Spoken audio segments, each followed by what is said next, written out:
ये महिलाओं के बारे में यदि कन्हैया कुमार ऐसा बोलता है तो बहुत शर्म की बात है। उसको शर्म ये आनी चाहिए कि उसका खुद का अपना व्यक्तिमत्व है। देवेंद्र जी सीएम है, डेप्यूटी सीएम थे, लेकिन वो भी तो पढ़ी लिखी है। और वो जो यदि करती है, रील बनाती है, करती है, अरे उसका खुद का व्यक्तिमत्व कुछ नहीं है क्या? वो तो करेगी, उसको तो साथ देना चाहिए। तो ऐसी बातों के लिए कन्हैया कुमार के ऊपर शेम शेम। अभी जो भाभी के ऊपर जो इतना बड़ा इल्जाम लगा रहे हैं वो गलत है। उनका व्यक्तिगत विचार है और देवा भाव ने पिछले बार बोला है कि वो व्यक्तिगत विचार है, उनके ऊपर मैं कभी अभी ऐसा कोई चीज बोलूंगा नहीं, ऐसा हावी नहीं होने दूंगा, क्योंकि महिला का वो स्वतंत्रता है, उसकी वो उसका सम्मान है महिला का। भारत तेरे टुकड़े होंगे गैंग वाले लोग सब, एक इनके पास कोई नहीं रहता है। तब ये देवेंद्र जी के फैमिली की तरफ ये बोलते हैं, मोदी जी की फैमिली की तरफ बोलते हैं। ये सब लोगों का है ना, मेरे तरफ से और भारतीय जनता पार्टी की तरफ से जायज निषेध है। लड़का हो लड़का भाव अरे कमाल कमल को सब कमल को बाकी सबको अरे कमल असा इनके भाऊ देवा भाऊ निवडून येणार आहे। त्यांची सगळ्या जणांची ताकद आगे मैम एक सेकंड आगे आइए। क्या नाम हुआ आपका? योगेश जी कहाँ के रहने वाले हैं? यही का रहने वाला हूँ मैं, इसी सीट के रहने वाले। 99 से मैं देवेंद्र जी का काम कर रहा हूँ और सब हर वक्त लीड बढ़ाते आए हैं हम लोग। अभी कुछ दिन रह गए हैं चुनाव में, सभी तरफ से बयानबाजी चल रही है। अब से थोड़ी देर पहले कन्हैया कुमार को जानते हैं आप? कन्हैया कुमार जेएनयू, बिल्कुल। उन्होंने अब से थोड़ी देर पहले बोला है कि जैसे ये जनता को कहते हैं कि धर्म के लिए प्रचार करो, धर्म के लिए लड़ो, लेकिन जो डिप्टी सीएम है उनकी पत्नी रील बनाती फिरती है इंस्टाग्राम पर। तो इस तरह की बयानबाजी की जा रही है देवेंद्र फडणवीस की वाइफ के लिए। क्या कहेंगे आप इस पर, कांग्रेस जो ऐसी बयानबाजी कर रही है? ये कैसा है कि अपने जब कुछ विकास के काम होते हैं, जब कुछ कहने के लिए उनके पास कुछ रहता नहीं है, तब किसी के परिवार पे, किसी के भाभी पे, बहू पे, अरे महिलाओं का ही सम्मान करना सीखो। हाँ, ये ऐसे बिन फालतू के बयान देके भाभी जी के और इसके ऊपर बोलना बिल्कुल छोड़ना चाहिए। धर्म का विषय इतना सलीग है, अपने 1200 साल से अपने लोगों ने जितना त्याग किया है, कितने हिंदू कटे हैं, उसके ऊपर उनको दिखता नहीं है। अपने आप को हिंदू कहते हैं, शर्म लगनी चाहिए उन्हें। एक बार मैं महिलाओं से, आपका नाम क्या है? मैं वीणा खानोरकर।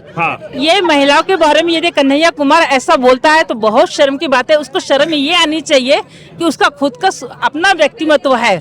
देवेंद्र जी सीएम है, डेप्यूटी सीएम थे, लेकिन वो भी तो पढ़ी लिखी है। और वो जो यदि करती है, रील बनाती है, करती है, अरे उसका खुद का व्यक्तिमत्व कुछ नहीं है क्या? वो तो करेगी, उसको तो साथ देना चाहिए। तो ऐसी बातों के लिए कन्हैया कुमार के ऊपर Shem Shem Shem Shem. BJP ने भी यही ऑब्जेक्शन उठाया कि ये मराठी महिला पर जो है जिस तरीके से यहाँ पर ये प्रहार किया गया है, ऐसी शब्दावली का इस्तेमाल नहीं होना चाहिए। उसके लिए हम, जिसने भी ऐसा बोला होगा उसका हम निषेध करते हैं। उसको हमारी महिलाएं दिखा देंगी कि वो आगे लायक नहीं है कि उसको हम पार्टी में या किसी में इलेक्शन में खड़ा रहेगा तो उसको हम हरा के रहेंगे। आपका क्या नाम हुआ मैम?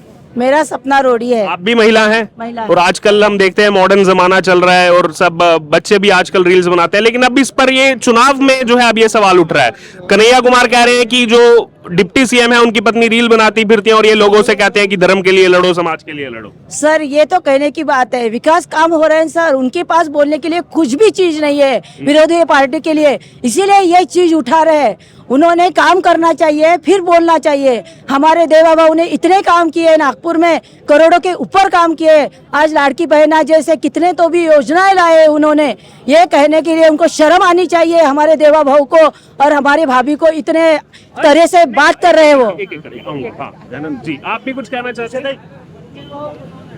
अभी जो भाभी के ऊपर जो इतना बड़ा इल्जाम लगा रहे हैं वो गलत है। उनका व्यक्तिगत विचार है और देवा भाव ने पिछले बार बोला है कि वो व्यक्तिगत विचार है, उनके ऊपर मैं कभी अभी ऐसा कोई चीज बोलूंगा नहीं, ऐसा हावी नहीं होने दूंगा, क्योंकि महिला का वो स्वतंत्रता है, उसकी वो उसका सम्मान है महिला का, इसलिए उसका महिला का मैं सम्मान करता हूं। मैं जोड़ूंगा। और मैं ये कहना चाहूंगी कि जिसने भी ये कहा है कन्हैया कुमार ने, हम उसका निषेध करेंगे और पुलिस स्टेशन उसके विरुद्ध में हम कंप्लेंट भी डाल देंगे।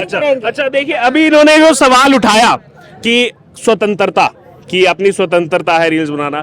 अब आप 2016 में अगर चले जाइए, जो जेएनयू वाला पूरा प्रकरण हुआ था, जो वो टुकड़े टुकड़े के नारे लगे थे, उसमें तो वो कहते हैं कि हमारी स्वतंत्रता है, मतलब देश के लिए, देश को खंडित करने के नारे लगाना उनको स्वतंत्रता की आजादी लगता है। लेकिन यहाँ पर इस तरीके की टीका टिप्पणी महिलाओं पर करना, ये कांग्रेस का कैसा चरित्र आप देखते हो? एकदम ओछा चरित्र है। जब किसी एक धर्म को पाठिंबा देते हो तुम, तब वो कोई भी बोर्ड निकाले, कुछ निकाले, सब माफ होता है।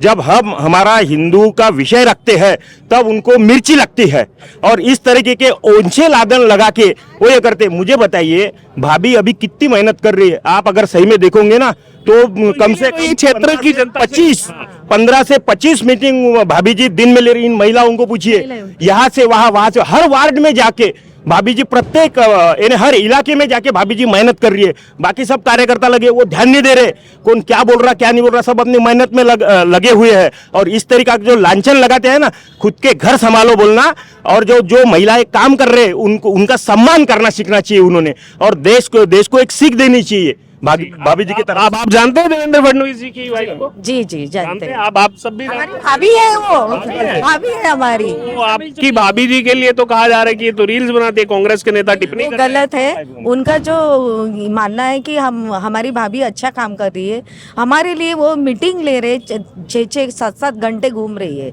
दिन भर, तो वो हमारे लिए कर रही है ना, जनता के लिए ही कर रही है ना। क्या देवा भाऊ के उन्होंने बताया भी है कि ये पर्सनल प्रॉब्लम के इसमें मैं नहीं पढ़ूंगा, उनका स्वतंत्रता है, उनको करने दो। उनका जो व्यक्तिगत स्वतंत्र पे क्यों ना रहे? ऊंची बात है। कन्हैया कुमार क्या ये चाहते हैं कि वो बड़ा सा टीका जो बाकी के मुख्यमंत्री की मिसेज जैसे लगाती है, घूंघट लेके घर में बैठी रहे, ऐसा चाहते क्या? वो पढ़ी लिखी लेडीज है, वो एक बैंक में काम कर चुकी है, तो उसके लिए यदि कोई लांछन लगाता है तो उसका हम निषेध करते हैं। देखिए ये अभी पिछले कुछ दिनों में दूसरी ऐसी घटना हो गई है। इससे पहले शाइना एनसी, जो कि महायुति की ही एक कैंडिडेट है, उनको लेकर भी जो शिवसेना यूबीटी है, उनके जो सांसद हैं अरविंद सावंत, उन्होंने भी इस तरीके की एक बहुत ही मतलब ऐसी टिप्पणी की थी जो मैं बोल भी नहीं सकता। आप शायद अगर जानते हो, सुना होगा, आप जानते हैं इस बारे में? आइए ना सर, यहाँ आइए, आपने सुना होगा। मैं वो वर्ड यहाँ पर नहीं बोल सकता, इतनी महिला। मैं तो कन्हैया कुमार का जाहिर निषेध करता हूँ, क्योंकि ये अपने टुकड़े, भारत तेरे टुकड़े होंगे गैंग वाले लोग, सब एक, इनके पास कोई नहीं रहता है। तब ये देवेंद्र जी के फैमिली की तरफ ये बोलते हैं, मोदी जी की फैमिली की तरफ बोलते हैं, ये सब लोगों का है ना, मेरे तरफ से और भारतीय जनता पार्टी की तरफ से जाहिर निषेध है। जी सर, आपने वो सुना था शाइना एनसी वाला, वो ऐसा डेरोगेटरी कमेंट है, मैं बोल भी नहीं सकता। वो मैं भी बोल नहीं सकता, बट फाइनली उन्होंने, मतलब उनका आपको माइंडसेट कैसा लगता है महाविकास अघाड़ी का? ऑब्वियसली उनका माइंडसेट एक ही है, उनको जनता का विकास, मतलब महायुति जो पिछले 2.5 साल में विकास जो किया है, उसके पहले वाले 5 साल में जो विकास किया उसके बारे में बात नहीं करना है उनको। और उन लोग को जैसे कि भाभी के बारे में या फिर शाइना एनसी के बारे में गलत वर्ड यूज करना, ये बहुत गलत चीज है। और शाइना एनसी को उन्होंने माफी भी मांगा है, सावंत जी ने, एंड ये सरासर गलत है। एक महिला के साथ में गलत अत्याचार या फिर गलत बातें होनी नहीं चाहिए, और ये अपने महायुति के डेवलपमेंट के साथ में गलत, वहाँ पे कुछ गलत लोग बोलते हैं तो उनका पर्सनल इश्यूज है, बट ऑब्वियसली चुनाव में कितना असर होगा? चुनाव में इसका कोई असर नहीं होगा, बिकॉज पूरी जनता जानती है विकास अच्छा हो रहा है, हिंदू जनता के साथ में सब अच्छा हो रहा है, और बाकी धर्म के साथ में भी अच्छा हो रहा है। लेकिन अगर आघाड़ी अगर आती है तो बहुत गलत हो सकता है, ये हम सबको पता है।